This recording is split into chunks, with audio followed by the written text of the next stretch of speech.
14. Deuteronomy chapter 14. We've got, let me see if this is working because it was giving me some trouble in the first service. Okay, seems to be working right now, so hopefully it keeps working. Deuteronomy chapter 14 is broken up into two main divisions, okay? Two main divisions. Verses 1 through 21 is treasure. We'll see why that is in just a moment. And then verses 22 to 29, tithing, treasure and tithing. In case you are unaware of what's taking place in Deuteronomy, Moses is preparing the people to go into the promised land. And so he's not going with them. So he's given them some last minute instructions and really reminders of what they need to do when they get into the promised land. And so these things they've actually heard before. It may have been people that were older than them. They heard this back in Leviticus and Numbers and heard these laws, and he's giving them, Deuteronomy means second law, or the second the retelling of it, the second time they've heard it. So he's telling them again things that he's already talked to them about. And some of these things he is expounding on and giving more info. And so we'll see some of that today. So let's go ahead and look at our first section here in Deuteronomy 14. This is just not working again. Can somebody back there give me a hand? There we are. Verses 1 through 21, we're going to see the treasure, and we'll find out why in verse 2. But let's pick it up in verse 1. You are the children of the Lord your God. Okay? So he establishes that at the very beginning. You are your God's children, he says. This group that he's talking to, you're God's people. He says, you shall not cut yourselves, nor shave the front of your head for the dead. So what he's talking to them about here in verses 1 and 2 is mourning. Verses 1 and 2, mourning. Okay? He goes on to say in verse 2, tells them why. Why they're not to cut themselves or shave the front of their head. For you are a holy people to the Lord your God, and the Lord has chosen you to be a people for himself, a special treasure above all the peoples who are on the face of the earth. Now, he begins here by telling them something that sounds very odd to us. We go, wait, why would he tell them not to cut themselves? I mean, that's a good thing not to do, not to cut yourself. But then he also goes on to say, you shall not cut yourselves nor shave the front of your head for the dead. And what he's talking about is doing that specifically for the dead, or to honor the dead. But cutting themselves and shaving the front of their head was a form of humiliation, really. You get a little sample of this. It's not the same setting. But there's the story about Elijah and the prophets of Baal. Anybody ever heard that story before?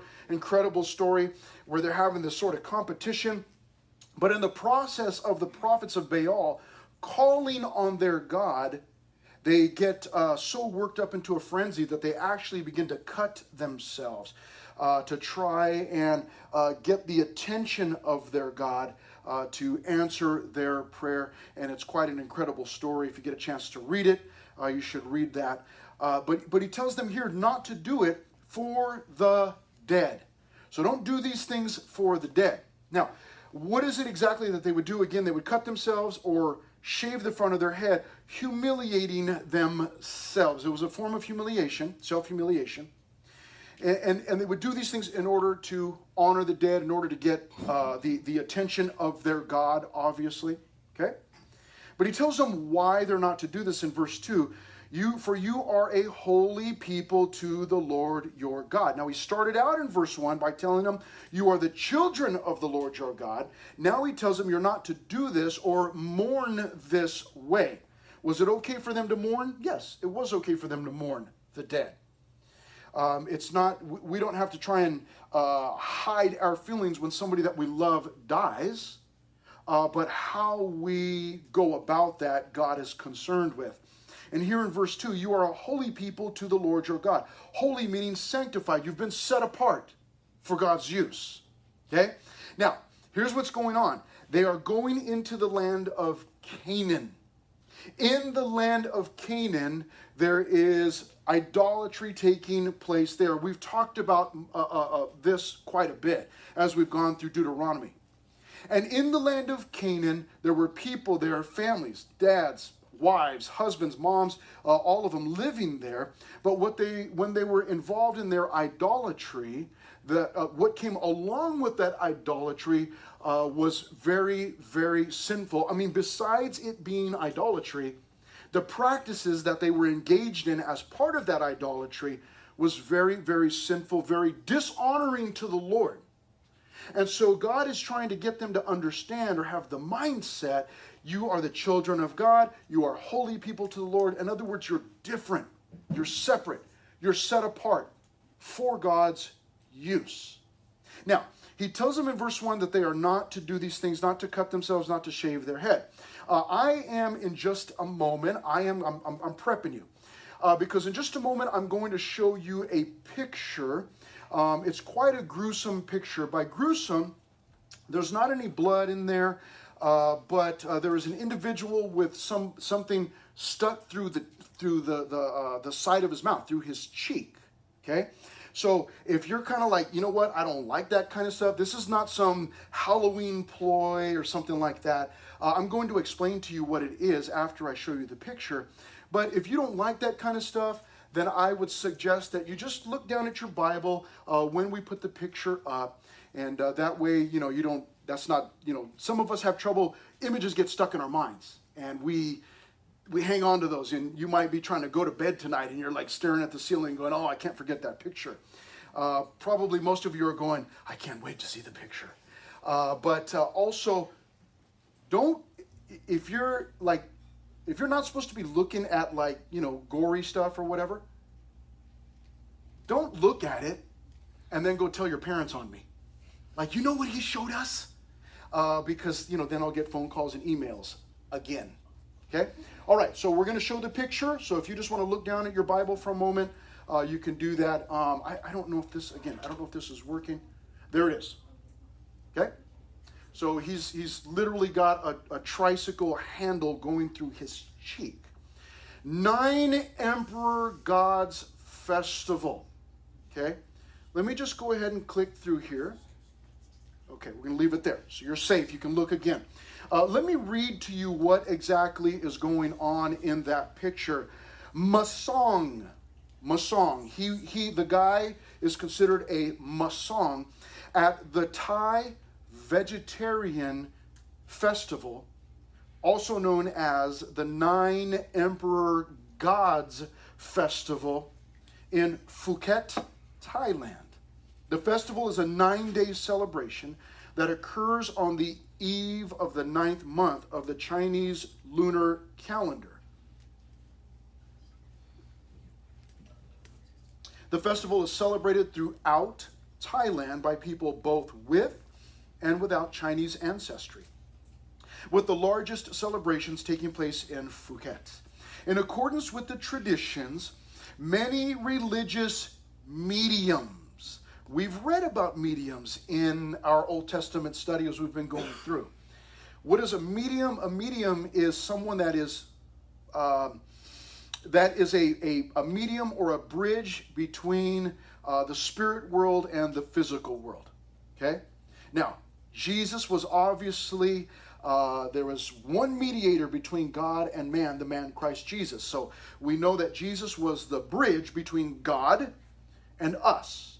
Okay? This is not the same thing. This is done in an evil way. This would end up, if you were to investigate, this would end up being people who are communicating so-called with the dead, but what it is in reality is they are communicating with demons.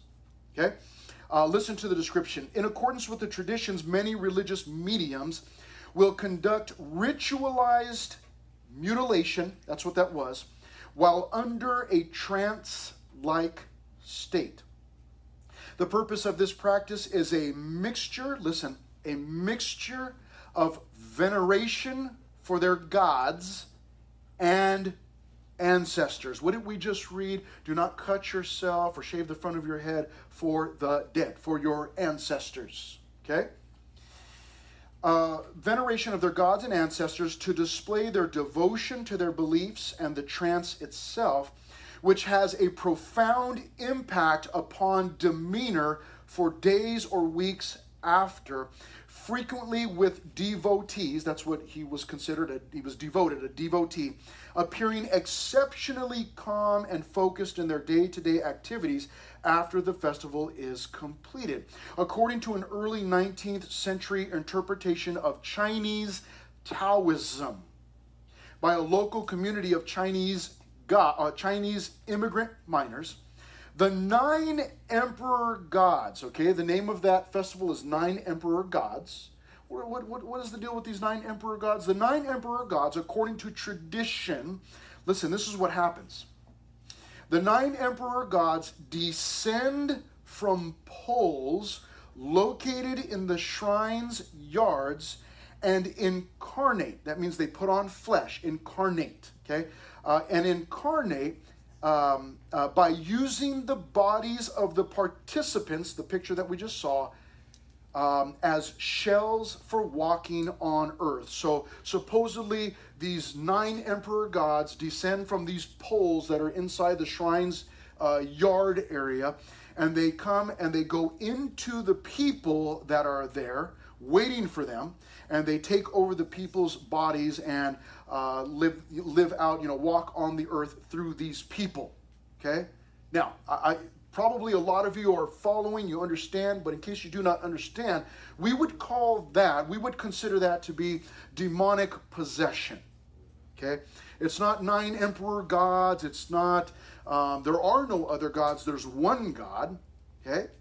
And so these so-called 9 emperor gods, we would consider to be demons coming and possessing these people and causing them to do those kinds of things to themselves. And that picture that I showed you was the least gruesome of the pictures that I have.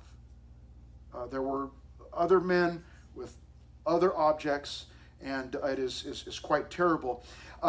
It goes on to say the participants who prepare to volunteer their bodies to the gods are called the Masong. During the main rituals at the temples, the Masong fall into a trance and pierce their cheeks with ritual objects, including knives, spears, relics, and other items of personal significance. I saw some with handguns through their cheeks. Saw one picture of a man with crescent wrenches, 2 of them, through his one cheek. Quite horrific. And obviously the picture that we saw there was just disturbing. Rules for the festival: cleanliness of bodies during the festival, clean kitchen utensils, and to use them separately from others who do not join the festival. That's good. Don't pull that spoon out of your cheek and then try to serve some food with it. No good. Wear white during the festival. Behave physically and mentally. No meat eating, no sex, no alcoholic drinks. People in mourning should not attend the festival. Pregnant ladies should not watch any ritual. Ladies that are experiencing their time of the month, okay, should not attend the ritual at all. So all these different rules that they are concerned with. But this is modern time. This still goes on. We're not talking about Deuteronomy 14 here. We're not talking about some ancient ritual that doesn't happen anymore. This is modern world. Modern world. Still happens every year. And so the things that you and I are studying through in Deuteronomy are what God is telling the people here is quite significant. We need to make sure that we're not looking at this as something that's just archaic and it's just ancient and it's an ancient writing and there's really nothing here for us. No, these things that God is telling his people obviously applied to them back then and absolutely apply to us also. That's not how we conduct ourselves we ought not to conduct ourselves like that, period. All of us would go, yeah, I don't have a problem with that. I'm not planning on putting a tricycle through my cheek. But also, that's not how we worship. That is not how we worship. That's not how we conduct ourselves. And so the things that God is telling these people in ancient, as they're getting ready to go into ancient Canaan, are still applicable for today. You and I need to understand that we today, as he says in verse 1, are the children of the Lord your God through our faith in Jesus. Verse 2, You are holy people to the Lord your God. Do not engage in those things because you are holy or sanctified or set apart. And there are times where God will make it expressly clear in his word that we ought not to engage in some activity. And oftentimes you and I can find ourselves going, well, you know what? I mean, what's the big deal? Well, the big deal is that God knows that that's step one. But step one leads to step two. Step two leads to step three, or leads to other steps. And before you know it, you find yourself engaged in things that you never thought that you would be wrapped up in. And so here they're being taught even how to mourn. Now verse 2 says, before we leave this section, for you are a holy people to the Lord your God, and the Lord has chosen you to be a people for himself, a special treasure above all the peoples who are on the face of the earth. Now, I cannot leave this verse without mentioning what is happening. I hope that you know what is currently happening in Israel. Yesterday, Israel found themselves, they suffered an attack by Hamas, which is a terrorist group. This is, from initial reports, some people are saying that this is the worst attack in the history of Israel. Others are saying that it's the worst attack since 1973. And warfare has been going on with Israel and Hamas and other groups forever. And I don't want to just chalk this up as, well, that's just another one. You know, here we go again. The pictures and the videos that are coming out of this conflict are horrific. I would caution you as far as if you're trying to find out information, which I think is a good thing. Find out information about this conflict and this war, and I'll tell you why. Because this is going to be in your social media news feed for a little while. And I would venture to say from times past, what you are going to see in your social media news feed is you are going to see that there's going to be some siding with Hamas, and well, this is justified, and you know, Israel shouldn't have done this, and I get it, people should not be attacking people back and forth and all of that, but you and I need to understand something as we watch this unfold. And that is verse 1. You are the children of the Lord your God. That's what God said to the Jews, to the Israelites, what we call the Israelis today.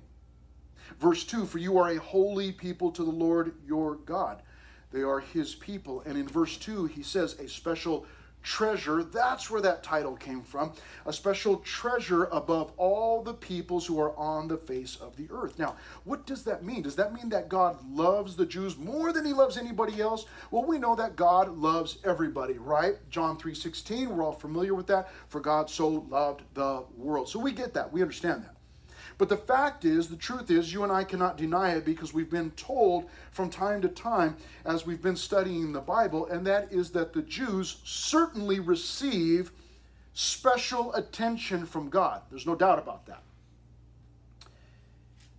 They're his special treasure. He makes that clear. Now, why is that? Look what it says in verse 2. For you are a holy people to the Lord your God, and the Lord has chosen you to be a people for himself, a special treasure above all the peoples who are on the face of the earth. But we are not told why. Now, some of you may have been around a few chapters back, and we found out why. We found out that God loves people because God loves people. You go, well, that doesn't make any sense to me. Join the club. I don't understand it either. What I do understand is that God is love. What I do understand is that God is omniscient, is omnipotent. What I do understand is that God created us, and what I understand that because of that, based on that, the fact that God created us, he can do whatever he wants. And if he decides that the Jews are going to be his special treasure, then that's what he decides. Now, I say all of that before leaving these first couple of verses. Here's why. Because in this conflict that's going on, it's not good to kill people. War is not a good thing. Sometimes it's justified, but it doesn't mean it's a good thing. But you and I need to understand that the war ultimately, the conflict that's going on, the war that's going on, ultimately, it's over land. And there's a group of people who say, hey, you shouldn't have kicked us out. And, we were here first. And that I get all of that. I understand, man. Somebody else moves in and you're booted out. I mean, I would not be happy about that. But the fact remains, you and I have been through it, that God gave the land to the Israelites. I didn't decide that. Moses didn't decide that. God decided that. The people didn't just choose it. The people wanted to stay in Egypt. God said, no, I'm taking you to this land. And so it was God who put them in that land that was considered Canaan back then and Israel now. But there have always been disputes about that. But you and I need to understand that as we are hearing the news and we're praying, because we need to be praying about the conflict. And we need to not only be praying, we don't need to just be praying that, oh yeah, that, God, I know you're with Israel, and I just pray that you would help Israel to just kill everybody. We need to understand that there are people on both sides of this conflict that do not know Jesus. And they are going to be killed, and having not known Jesus, they will go to hell. That's what the Bible teaches. So we need to understand that and be praying that, Lord, that you would settle the conflict, but also that you would save people. People that are going to be losing their lives over the next several days, maybe weeks, maybe months, who knows? So God here tells them in verses 1 and 2 how to mourn. Can I get some help back there? Because there it is. I don't know if I did that or you guys did. Now, here's the next thing. Let's go ahead and put it up there. Verses 3 through 21 has to do with meat. And the fact that they were his special treasure, they had a specific diet that they needed to follow. And really, it wasn't necessarily specific, but they needed to stay away from certain animals. For instance, God told them not to eat eagles. Now, you and I, because we're in America, we understand eagles are protected, man. We wouldn't eat them anyways. I mean, we don't do that. We eat other birds, chickens and turkeys or whatever, but we don't eat eagles. You're not allowed to do that anyways. But there's a sense here. God is, what happens here, Moses, as he's giving them this list in verses 3 through 21, he gives them animals that they can eat and animals that they cannot eat. Okay? And there's a reason for that. And one of the reasons, I believe because there are a lot of Bible teachers that are way better than me that believe this also, that a big reason for this was health. It wasn't just, no, you're not allowed to do that, not allowed to do that because I don't like the way the eagle looks. It was more for health, because a lot of these animals you will find eat other animals. Eagles, there are other birds that are, yes, they're hunters, but they also are scavengers. They also will eat dead things. And then for you to go and eat those dead things means, you see what I'm saying? It's like, that might not be so clean. And God wanted his people to be different. They're a special treasure. He wanted them to even eat differently. I grew up, obviously, in a Hispanic home, Hispanic culture. And some of you that are Hispanic, man, you probably know this. Man, we eat everything. Everything. You can go into a so-called Mexican market. Some of you have gone into those. And you can find all sorts of things in there. You walk up and it's like, what is that on the counter? And there'll be a big tub with some watery stuff in there. And there are pickled pig's feet in there. People will buy those. I've got an uncle. He always used to buy those. And you can buy them and you just chew on them. Chew off all the meat. Yeah, it sounds disgusting, huh? And you'll go in there and you'll find a container usually on top of the counter with this, like, what is that? It's fried, kind of like, what is that? It's fried pigskin. Chicharron. Excellent in a tortilla with a little bit of salsa. Okay, crunchy. But you can find all sorts of other things in there. It was not uncommon for us growing up. At times, my dad would be up early on a Saturday or Sunday morning. The rest of the family was still asleep. I'd be awake early, and he would leave, and he would go over to a place called Cuatro Milpas, or he'd go to another place. He would come back and have a bag. I knew what was in the bag. It was a special treat. He would come back with this bag, unwrap it, steam coming out, and there would be a cabeza in there. Cabeza means a head. And there it is. There's a picture. Is that yours? So that's what it is. So we would, and that one's got the eyeballs missing already. So we would eat that. He would buy that, and he would buy a package of corn tortillas. And then he and I would sit there. You pick meat off of it, put it in a tortilla, roll it up, and eat it. You eat, whatever's in there, the eyeballs, the brains, whatever's in there, tongue, all of it.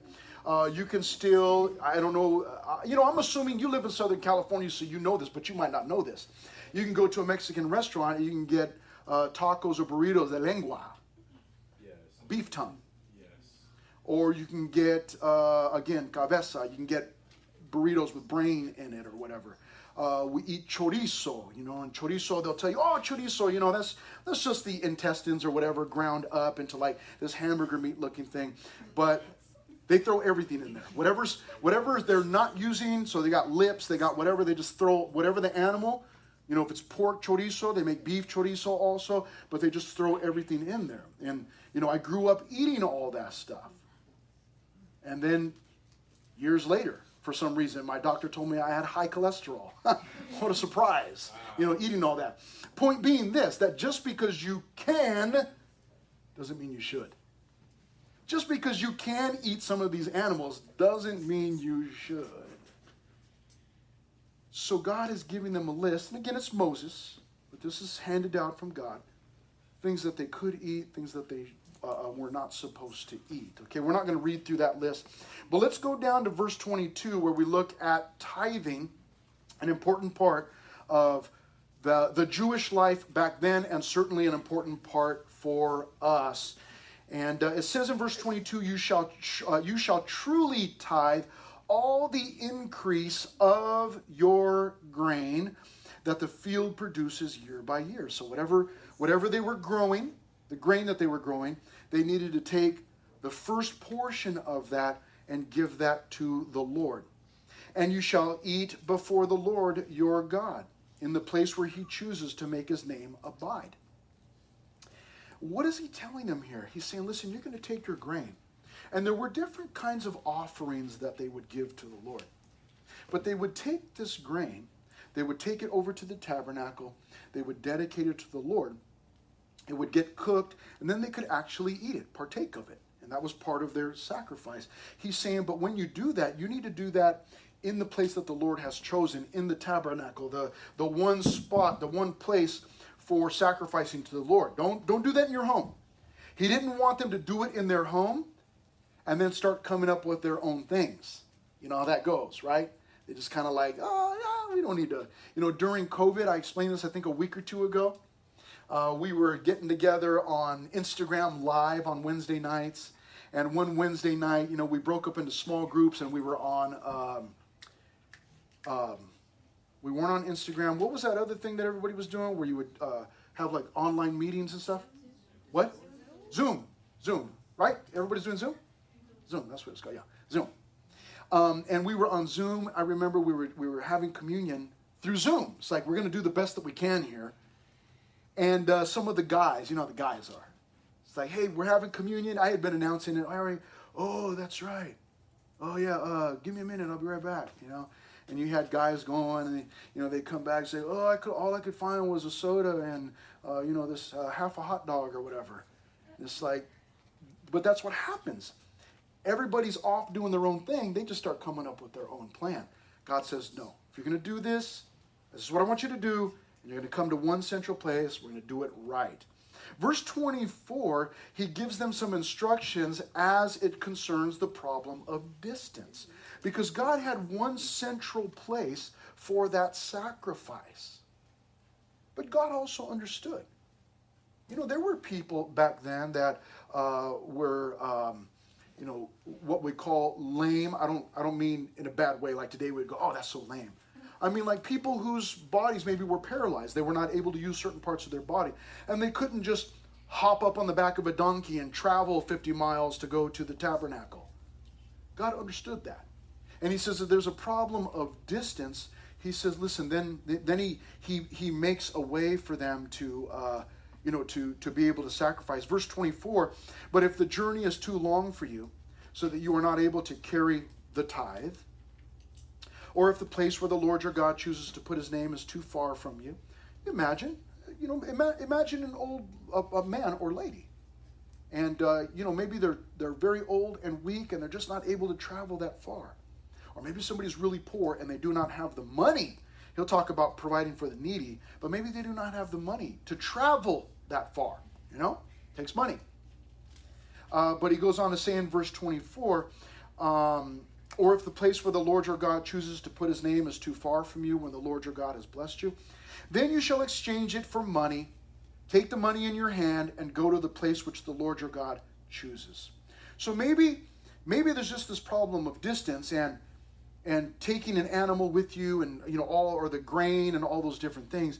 He says that what you can do is wherever you're at, you can exchange that for money. He says then bring the money with you to the place where that God has where he's set up his tabernacle, and then you can use that money to buy things there that you can offer to the Lord. And this is where years later we find the priests in trouble, because pilgrims were coming into Israel from faraway places, and they would come with money just like this, and they would say, hey, we need to buy a sheep to sacrifice or some doves to sacrifice. And oftentimes they were getting ripped off in the temple. The priests were charging exuberant rates and saying, oh, well, these are top of the line, animals, and we got to charge you the most. And remember Jesus coming into the temple and flipping over tables, and he had made a whip out of, he had made his own whip and was chasing people out. You guys remember that scene? I remember that scene, one of my favorites. That was why, because there was so much corruption even in the temple because of things like this. Now he goes on to say in verses 27 through 29, he tells them, you got to provide for the needy. You shall not forsake the Levite who is within your gates, for he has no part nor inheritance with you. The Levite, those were temple servants in the temple. And God had told them, I'm not giving you anything as far as an inheritance, land. I'm not giving you those things.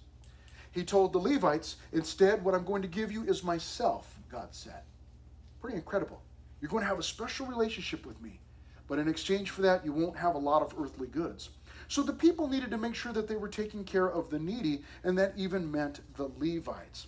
At the end of every third year, you shall bring out of the tithe of your produce of that year and store it up within your gates. And the Levite, because he has no portion nor inheritance with you, and the stranger and the fatherless and the widow who are within your gates may come and eat and be satisfied. I'll get to the last part in just a second. But understand that God is saying you need to make sure that you're thinking about the needy, right? Because it's easy to just be like, hey man, I'm doing my own thing, and you know what? I'm not thinking about anybody else. He says you need to stop and think about the needy. There are strangers who want to participate also, and you need to help them and help them along as they're doing this. And the fatherless and the widow, make sure that you're taking care of them. It was God's welfare system. Make sure that you're taking care of those people. Now notice what he says in verse 29 at the very end. That the Lord your God may bless you in all the work of your hand which you do. He's saying, do these things that I'm telling you to do so that I can bless you. I want to bless you. We see the desire of God there. We see the kindness, the thoughtfulness of God, and making sure that the poor and the needy are taken care of. But also what we see there in verse 29 is that God wants to bless his people. And this is conditional. What he wants for them to do is for them to be obedient to him. Do what I'm telling you to do so that I can bless you. See how that works? Do what I'm telling you to do because I really want to bless you. And sadly, as I've said before, many of us know they actually did not do what God wanted them to do. Let's move on to chapter 15. Let me show you how that's broken down. Verses 1 through 11 are the Lord's release. We'll find out what that's all about in just a minute. Liberating servants in verses 12 through 18. and then the law of the firstborn animals, verses 19 through 23. But let's look at the first section, the Lord's release, in verses 1 through 11, where what God tells them here in verses 1 through 11 is to completely forgive debts. And this is all based on the 7th year, or 7-year period. Okay? Look at verse 1. At the end of every 7 years, okay? So if it goes 6 years, at the end of every 7 years, you shall grant a release of debts. And this is the form of the release. So he tells them what he means. Verse 2. Here's the form. Every creditor, okay, who has lent anything to his neighbor shall release it. So anybody, if you lent money, then you're a creditor. You gave credit. And he says at this point, every creditor who has lent anything to his neighbor shall release it.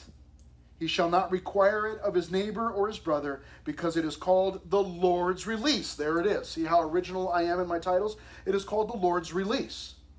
And what God is telling him is, at the end of every 7 years, you're to forgive this. It's called the Sabbath year. Every 7 years, you need to forgive debt. Now imagine that. What a thought. Now, there are different things that are going on here. In other words, God is doing several different things. And we'll see some of them here. But one of the things that God is doing is he's allowing people to be released from their debt freely, okay, every 7 years. So that way you're not constantly under debt and just living a life that's, being suffocated by being under debt. But there's something else going on. Let's read here, verse 3, of a foreigner, you may require it. So he says, if you lent money to somebody that's not an Israelite, you can still require payment from them. This applies from Israelite to Israelite. Of a foreigner, you may require it, but you shall give up your claim to what is owed by your brother. So give it up. Now listen, before we go any further, let's talk about some modern day real life application for just a moment. Let's take this and apply it to your situation. Uh-oh, somebody got a text. Imagine your brother or your sister, your sibling, borrows money from you. And then God tells you, hey, let it go. But. That would be hard to do, wouldn't it? Isn't it hard to just let that money go? It's like, wait, you want me to just forget about the money? And God is saying, yeah, I want you just to let it go. What? What are we talking about here? Why would we do this? Well, God is trying to teach his people. We'll see this develop. God is trying to teach his people how to be generous. How to be generous. Tell that guy to be quiet. Tell him, hey, be quiet. Yeah. God is trying to teach his people how to be generous. And so he's telling the creditors, hey, 7 years, let it go. You go, what? Nah, I don't like that.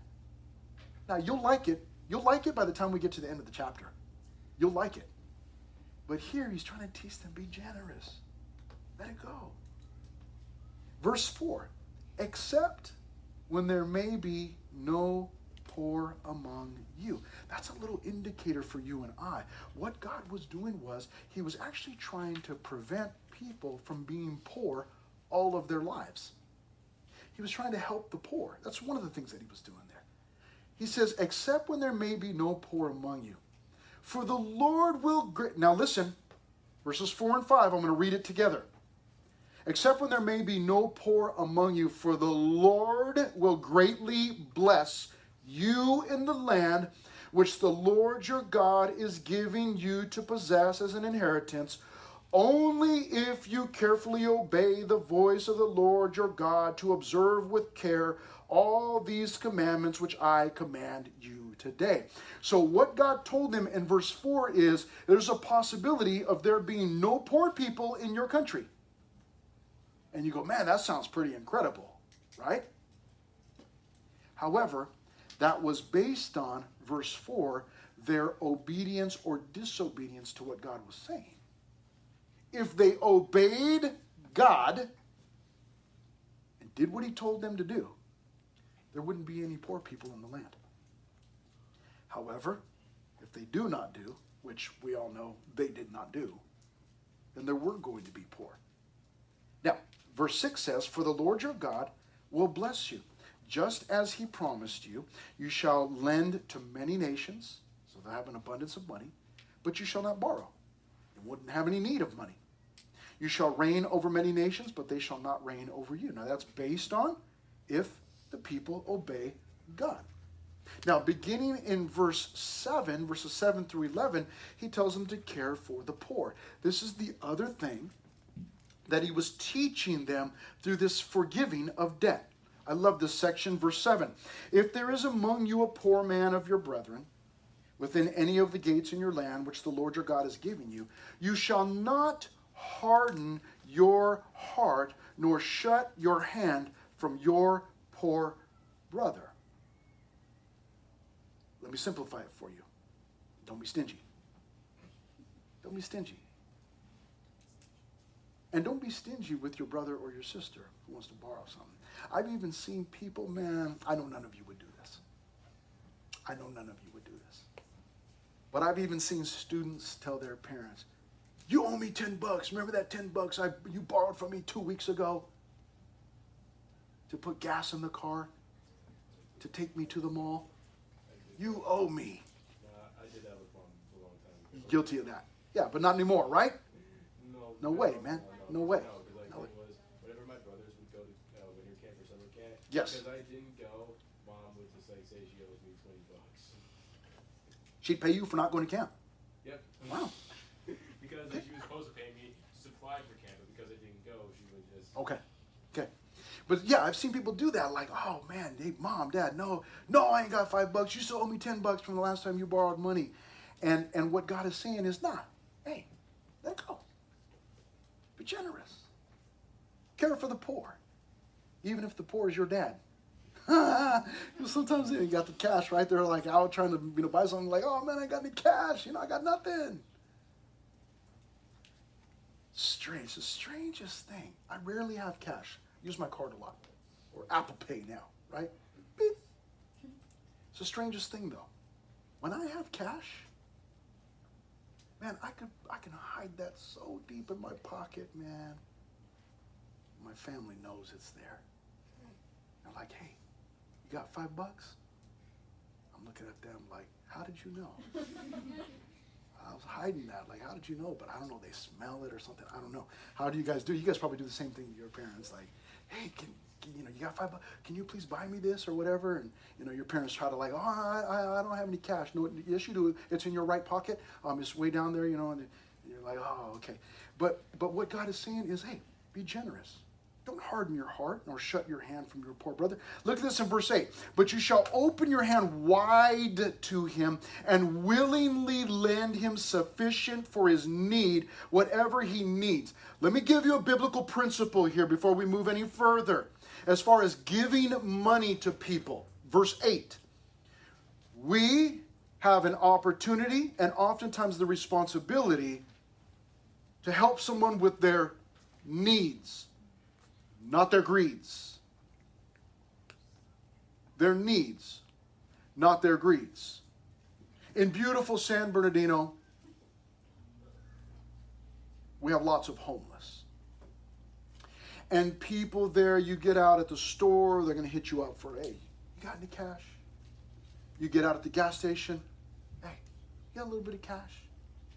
You are getting off the freeway, somebody there with a sign. Anything helps, asking for cash. Here's the deal. What I like to do is I like to stop and say, "Well, you need money?" "Uh-huh." "What do you need it for?" Because see, if they have a need, that's an opportunity for me to meet that need to some degree. If you need a home, well, man, I don't have a home to give you. Sorry about that, but Is there some other way that I can help you? Now, here's what I've had happen before. I've had people say, I've said, well, what do you need the money for? Well, I'm hungry. Okay, that's not a problem. I'm going to go over here. I'm going to buy you a burger or burrito or whatever. What do you want in it? Okay, yeah, okay. You want Coke? Yeah. You want fries? Okay, yeah, okay. Go get the food, bring it back, bless the individual. But I've also had people say to me, hey, could you spare any money? Well, what do you need the money for? Well, I just need to get something to eat. I'm really hungry. And then I go, oh, well, I'll get you something to eat, man. I'll go right here to Jack in the Box and I'll get you something to eat. I've had them tell me, oh, never mind, no thanks. Why? Because what they wanted money to buy whatever they wanted. Oftentimes alcohol, sometimes it's drugs, sometimes it's both. I have no responsibility to meet someone's greeds. That's not my responsibility. What I do have a responsibility to do is to meet someone's needs if I can help in some way. And sometimes I don't have it. Sometimes, at the gas station, a lot of times I'm using my card like, hey, you got any change you can spare? Sorry, I don't. I got a card, man. I got nothing. I got no cash. I don't have, but even in those instances, maybe it's, well, what are you trying to get? If you just want a snack or something, gas station hot dog. But I'd try it twice. It's like, if I can go in there and get you something, bless you with something, but oftentimes they want it for their greeds, not their needs. So just let that help guide you. You're not required to just give out your money every time somebody asks. Just because somebody's obviously poor doesn't mean that I have to give them some money. What do you need it for? I always like to stop and ask. It's funny, my kids are older now. My youngest is 22. It was funny that when my kids were younger, how generous they were. Somebody would approach us and say, hey, you got any change? And they would say, Dad, come on, can we give them some money? And I would stop and talk to the individual. Well, what do you need, whatever. But it's funny how generous my kids were with my money. And then I noticed that when my kids got jobs, man, they were stingy. It's like, what happened? That guy asked us for money. Why didn't you give him some of your money? Well, oh, when it was my money, you were ready to give it away for free. When it's going to cost you something, now all of a sudden, like, I can't, I got to provide for somebody's needs, not their greeds, Dad. That's what you taught us or whatever. And it's like, oh, okay, I get it. But what God is generally telling them here, Moses, speaking through Moses, and he's telling them, be generous. Be open-handed. Didn't you love that in verse 5? But you shall open your hand wide to him, willingly lend him sufficient for his need. Verse 9, beware lest there be a wicked thought in your heart, saying the 7th year, the year of release is at hand, and your eye be evil against your poor brother, and give him nothing, and he cry out to the Lord against you, and it becomes sin among you. See, some people would go, oh, I can't lend you money because next year is the 7th year, and you don't have to pay it back, so I'm not going to lend it to you. Stingy, greedy. God said, don't do that. You do that, he's going to cry out to me, and then I'm going to hold that sin against you. Verse 10, you shall surely give to him, and your heart should not be grieved when you give it to him, right? Because for this thing the Lord your God will bless you in all your works and in all which you put your hand. Like when your brother comes to ask you, hey, you have $10 I can borrow? And you're like, we just studied through Deuteronomy 15. I'm supposed to be generous.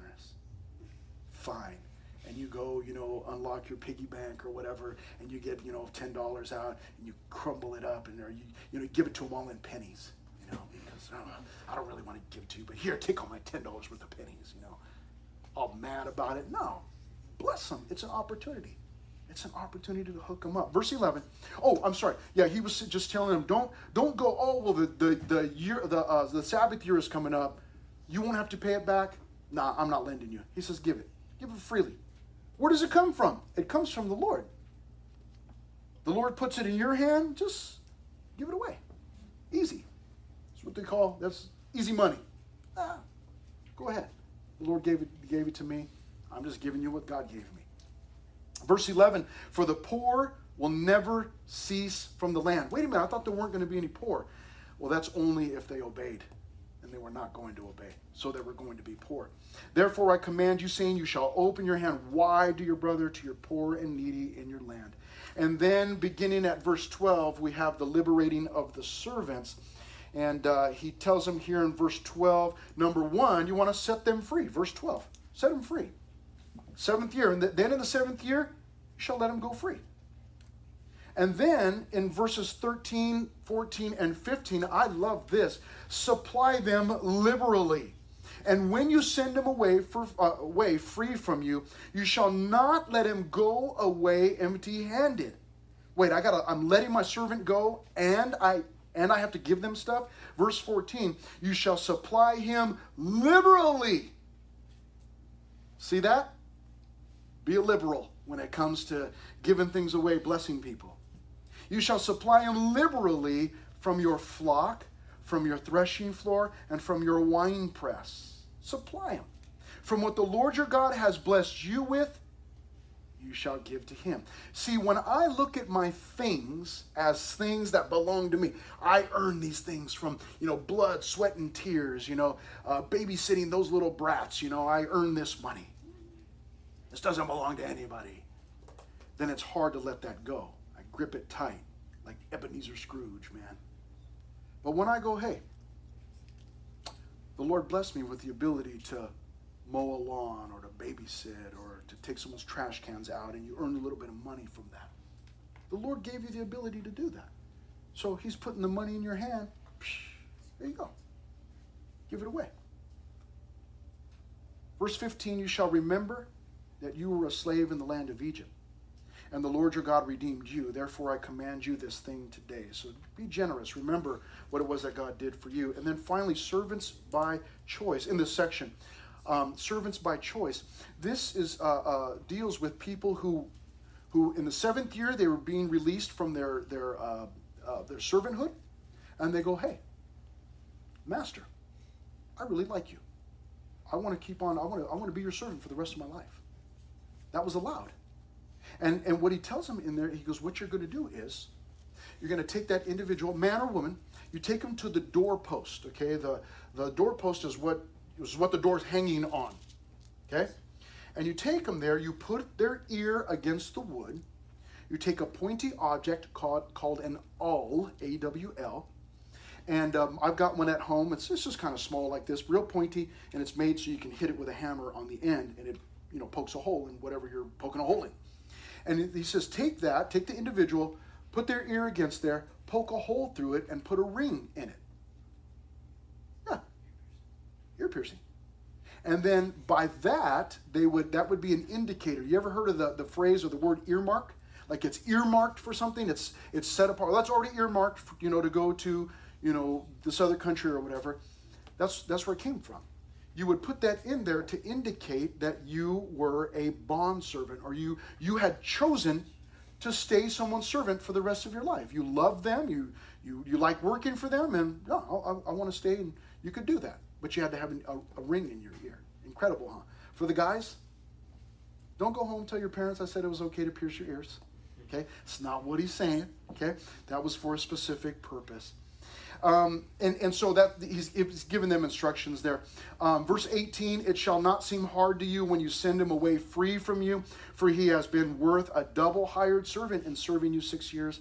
Then the Lord your God will bless you in all that you do. And finally, and we'll go through this very quickly here. In fact, I'm just going to put both of these up. That's how that last section is broken down. Verses 19 and 20 has to do with sanctified animals. Verses 21, 22, and 23 have to do with animals that had a serious defect.